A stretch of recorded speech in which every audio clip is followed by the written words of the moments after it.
Hi, I'm Kelly Vaughn, and welcome to Inside Indy. So you have some youngsters who are going to be kind of lounging around the house during the summer with not a lot to do. We've got something for them to do here on Inside Indy.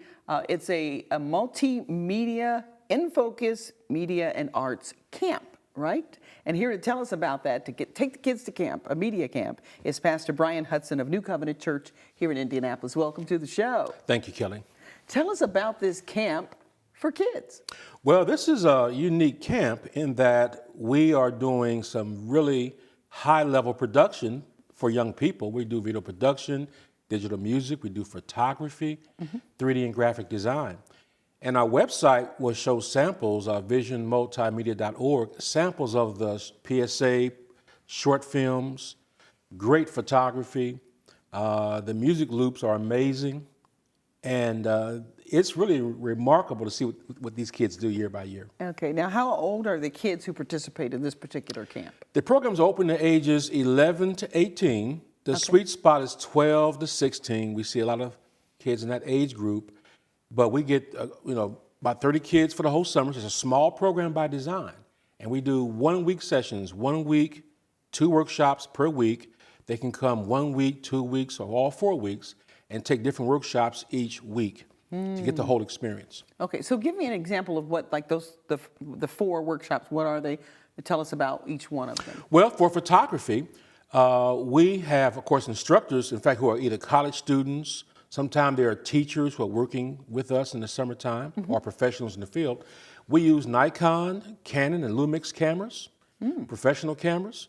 We teach aperture priority, shutter priority, all the real photography techniques. And we take them out, well, we first train on techniques and concepts of photography. We go out in the field and shoot with assignments like converging lines, textures, give them the see images in nature. We go on photo walks. We take the van and go out to the park or to Holcomb Gardens. And then they come back and process the images. We have a critique end of the day. They have to defend their decisions on why I like that picture. Well, why do you like it? Explain to us why you think it's a good picture. So that's photography. In video production, we do all the traditional techniques. We do the scripting, the storyboarding, shot lists. Learn about establishing shots, medium shots, wide shots. What you're doing here, we do that. Right. And then we either produce short films. They'll pick a subject.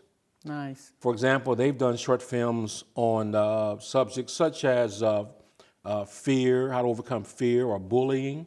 We also do 30-second PSAs as well. And the whole idea there is the whole concept of the camp really is this. Youth consume so much media. They're consumers. Our paradigm is let's turn it around and help you become a producer. Like that. Gain a voice, gain skill to present your message to the world and do it with excellence. So then we have digital music using Apple Logic Pro X. And they create songs. Now, if they're musicians, they can bring a keyboard in. We have keyboards and microphones. They can bring a guitar in. We can bring, with the digital instruments, they can bring real instruments in. If they're singers, they can sing. And it's some amazing work. Again, the website will show all this. Okay, and the website is visionmultimedia.org. That's it. And then finally we have 3D and graphic design. Now this year we're doing something new. We're doing 3D printing this year. We're going to actually print 3D objects, design them and print them out. Wow. Yeah, small objects. And we do that along with creating flyers, posters. Again, every group does a PSA as well. Billboards, bus designs. Imagine we're going to have them advertising or doing productions or designs to end up on buses and all that. So those are the 4 workshops. And we do 5 days. It's a lot of work. And then on Fridays, we have something called Showtime. At 2:30, 3 o'clock actually, we gather up all the work and go into the main room, turn the big screen on, and we show and we play and we exhibit the work for that week. Very exciting. Very nice. Very nice. Very exciting. Oh, that's so cool. And I think it's just great what you're doing and how it plays into the development of young people. And it doesn't mean that everybody who comes through the camp is going to be a broadcaster or a photographer or a writer or whatever they're aiming to do, but there's something to be learned from that experience. And I got into broadcasting through photography, and I used to go to a home owned by a neighbor. Minnie Pearl Sherrill was her name, and she always had pictures in this vat. I remember the vat as a kid, and I would go look at those pictures, and I was so fascinated. And I'm like 5, Yes. like, and oh my gosh, like that, capturing that one moment in time. So by the time I was 12, I had my own dark room. Wow. And I was developing pictures. So, Yes. and I had gone to a day camp in Butler-Tarkington Neighborhood Association, had it at 42nd and Boulevard, and I went in there. I was the only kid. It was all adults. And we sat there and learned how to, work with film. I'm telling my age, but how to put it in the canister without the Yes. light getting into it. I've And done then I that. learned how to do the fixer and all that. And I Yes. had my own enlarger. And so by the time I got to college, it was already decided what I was going to do, which Yes. is to sit here and do what I'm doing right now. But it started with some pictures that somebody had Yeah. exposed me to. Yes. Because as far as I can remember, I don't remember my parents ever even having a camera. So, Well, we've done this for 17 years now. So we actually have seen, Wow. 17 years, 18th year this June. We've seen youth come all the way through teens, and now they're adults, and we know where they are. We've got youth who have chosen careers in broadcasting and production. But the amazing thing is this: I found this out. Those skills make that person more valuable as an employee, even in a job that's not production related. Having those skill sets adds value to their lives and to their work in every position they may choose. So that's also a benefit. And going into college, those who choose careers, we find this to be amazing. In video production, for example, almost all of our youth who go to college, Ball State or out of state, the first year of work in college, they say, we did all that at Media Camp. yeah. We have that actual Been there, done expectation. that. They've done that. So we're doing 100 level college work. Wow. They know storyboarding, scripting, concept treatments, yeah. all that. Sounds So- like I need to take that class. you let old people in every now and then. Well, the grant says youth, so Lilly Endowment is funding us. So Oh, that that's question about- comes up quite a bit, though. I said, no, I'm sorry, it's for youth. I'm telling you, there's so many people would love to be able to learn some of the basics. There are things we have certainly missed. Yes. Because you mentioned like Final Cut and the different programs. I don't know how to do those programs. Yeah, Final Cut Pro, After Effects, we use all that. Oh, awesome. do. Awesome. Okay. So how are the kids different from, say, when they come in and when they leave? What's the biggest difference you see? What's in the kids? amazing is I find that sometimes youth come in who have academic challenges. That's one part of your brain. The other part of your brain is the creative side. That's what we access and help them develop. We find kids coming in kind of sometimes discouraged about themselves, didn't have a good academic year. Now, we do push academics, of course, but we say to them also that your creative life needs expression, too. We find that the self-esteem is elevated when they produce their first project and then they see it on the big screen on our Showtime Friday, and the parents are there and the siblings are there, and we're all celebrating their work on the big screen. It makes them feel great. So I believe that self-esteem is the greatest benefit we offer, in addition to some actual skills that are being gained. Wow, that's wonderful. That's wonderful. So what made you start it to begin with 18 years That's ago? a great question. I'm also a pastor, as I started. I had lunch with a pastor friend. We were driving back to the office, and we were complaining about the impact of negative media on youth. And I was on kind of a little run, just waxing eloquent about the perils of bad media. And the Lord said to me, what are you going to do about that? Complaining takes about this much brain power, right? A little bit. And he challenged me. And I said, okay, Lord, I'll do a camp. I'll do a training camp, What you want, Which Lord? I'll do, but it became, I said it kind of quickly, but I realized it was actually something God said do. So then that was spring, maybe fall time frame. I then found out about Lilly Endowment has a summer program youth fund. Been doing it for over 20 years. And we applied to that and got funded on our very first attempt. Wow. Small amount of funding, but it was enough to encourage me. Okay, you know what? There it is. Lord gave me the idea. I run a production business anyway. We do business for other churches, nonprofits. I'm already professional in this field. I was attended John Herron Art School. I'm an artist. See, I told you could teach me. Yeah, so I have the skills. It's a matter of giving back. You know, in our culture, giving back is part of our ethos. We have to all give back some way. And this is what I'm doing to give back to our young people. Very nice, very nice. So how can people get their kids signed up? Well, they can go to the website, again, visionmultimedia.org. They can call 317-205-6000. And the website is very clear and plain about, click here to register. We do have, we offer, we offer the 4 workshops. We have discounts for siblings. There is a charge for the camp, it's $70. Or we do offer scholarships as well, depends on the circumstances. So if kids want to come, we make it happen. We do make it happen, but we do have to charge. We have to pay our instructors a little more because they're not, we don't roll basketballs out on the floor for camp. We bring, Right. You know what I'm saying? We have skilled people. They cost more. Right. But the camp is still well under, it's very reasonably priced. Yeah, website, register, put a deposit down to hold your spot, and we'll see you in June. Okay, it sounds good to me. And I want to encourage people to get your kids signed up, and it's for all kids. Yeah. It is. Yeah. We have children there from all across the city and suburbs as well. We've had even some people send their kids from out of state. Wow. Spend a week with us, 2 weeks with us. Yeah, so we have African American kids mainly. We also have Latino kids, white kids. Everyone's welcome.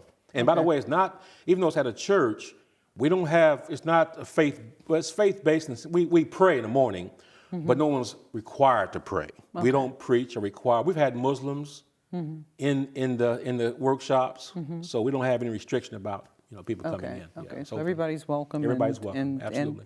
Well, I think what you're doing is really cool, and I love to see young people step into that arena. It's just obviously we feel that way here at Channel 40. It's a great industry. It is. To be in. Is. Okay, yes, it is. That website again, if people want to sign their kids up or the kids they're watching and they want to get signed up for the Vision Multimedia and Arts Camp. Yes, it's visionmultimedia.org. One word, no dashes, underscores, or anything.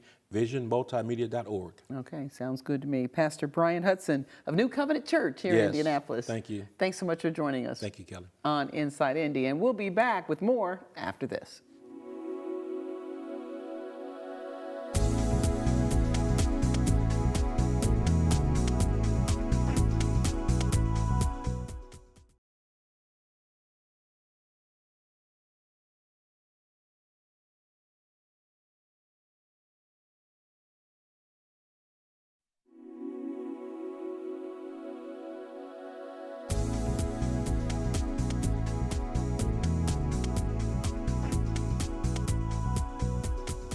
And we're back here on Inside Indy, and we want to talk about healing hurts.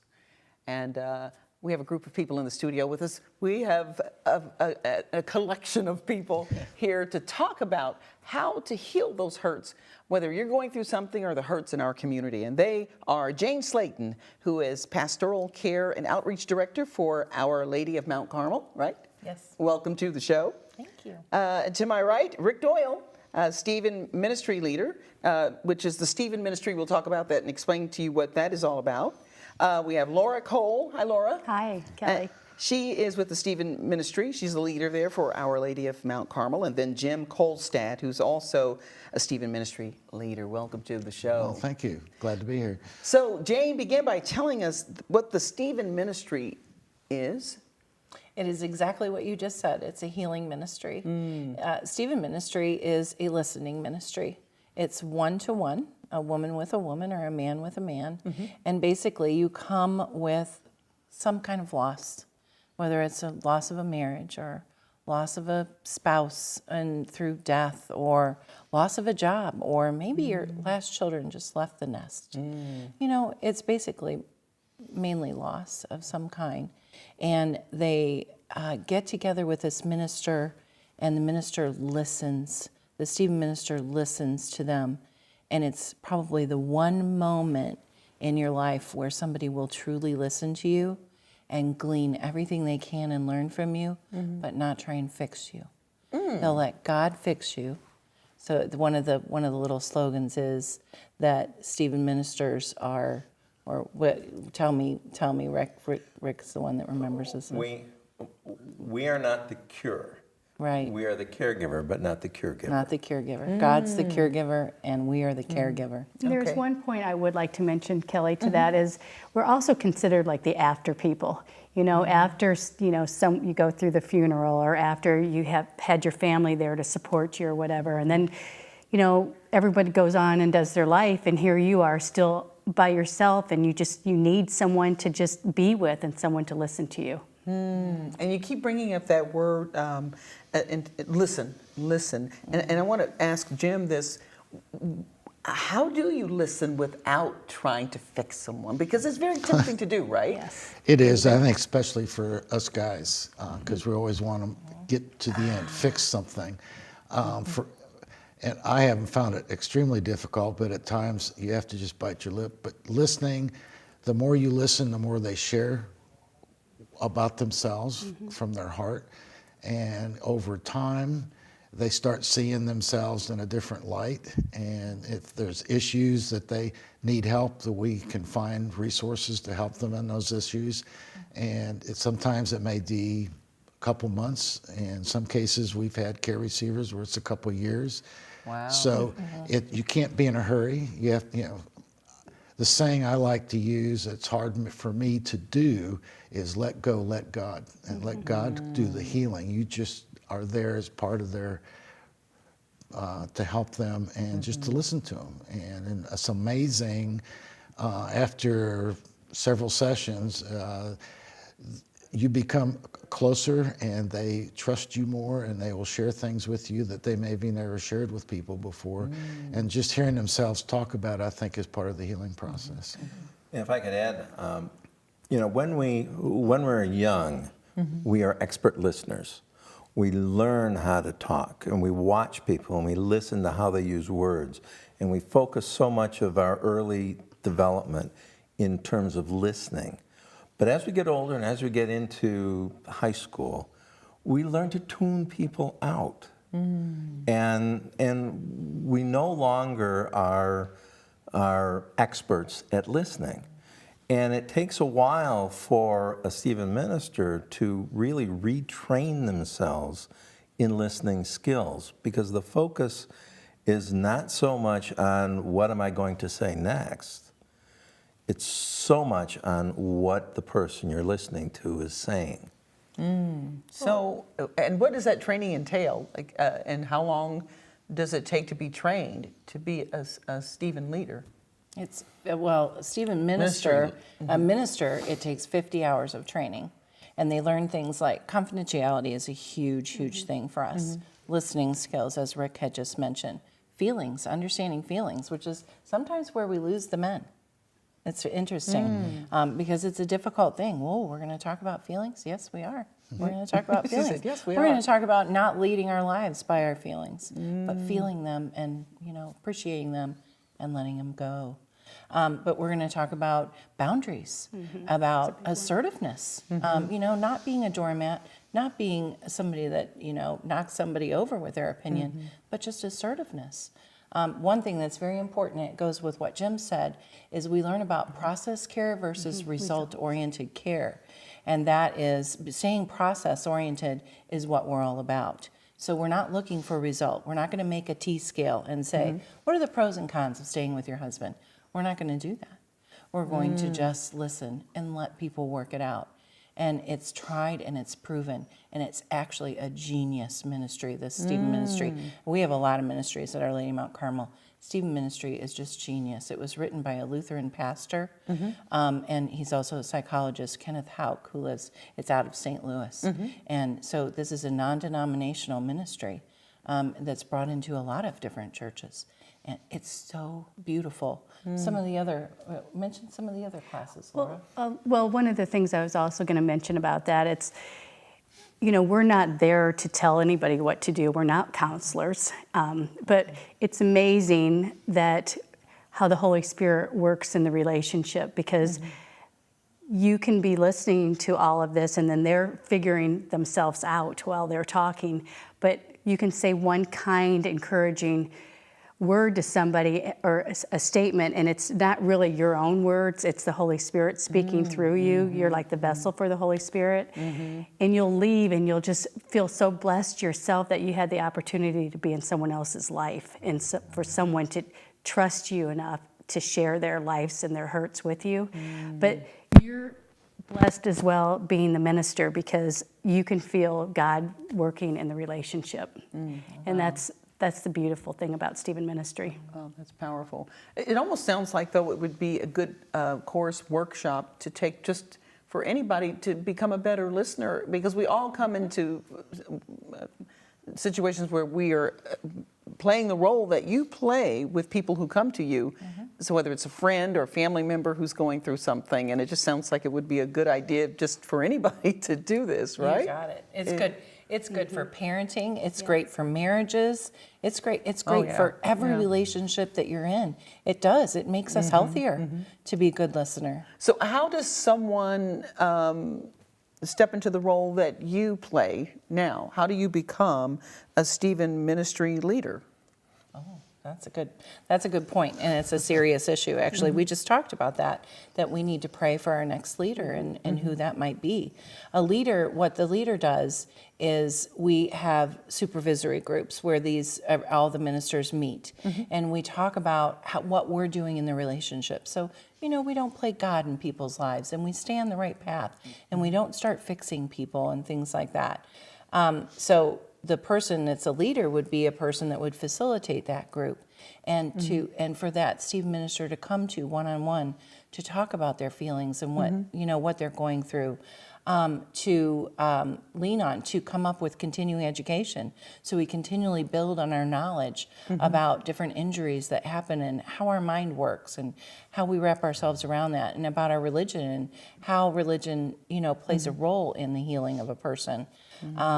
What happens? Why do bad things happen to good people? That's a question we get all the time. That's a really hard thing to answer. So working on forgiveness and patience and all of these things, we have to come up with all of those. We have to come up with speakers, or we have to read books, and we have to do write workshops and things. Wow. Or we'll hold a retreat, or the other thing we do obviously is we hold this workshop that we're heading toward. But the training, we train all the ministers, and we all take turns. Okay. So we're a very even labored group. We all take turns training these different things, and whatever we're good at is what we teach. Okay, I think it's a calling. I mean, it's really a calling if you want to become a Stephen minister or a leader. Okay, so how can people get involved? And they're going like this to me, so. Oh, yeah. Well, we're going to let Jim talk about the workshop that we're planning, because he's leading. We're fortunate that Stephen Ministry in St. Louis asked us to put on a workshop for them, and they do this throughout the country. And the workshop is open to any church or individual that would like to learn more about it.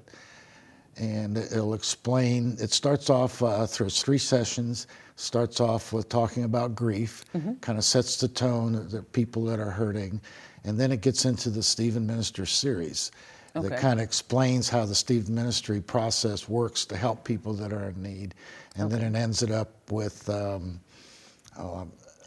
to care distinctively Christian caring, because it is a Christian caring process that we go through. So we're advertising, we're here talking about it. It's going to be held at Our Lady of Mount Carmel on the 7th of May.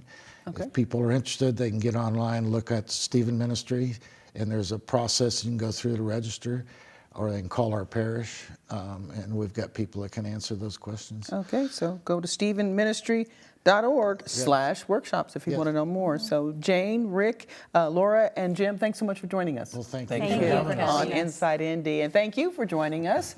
I'm Kelly Vaughn. We'll see you next time. Bye-bye.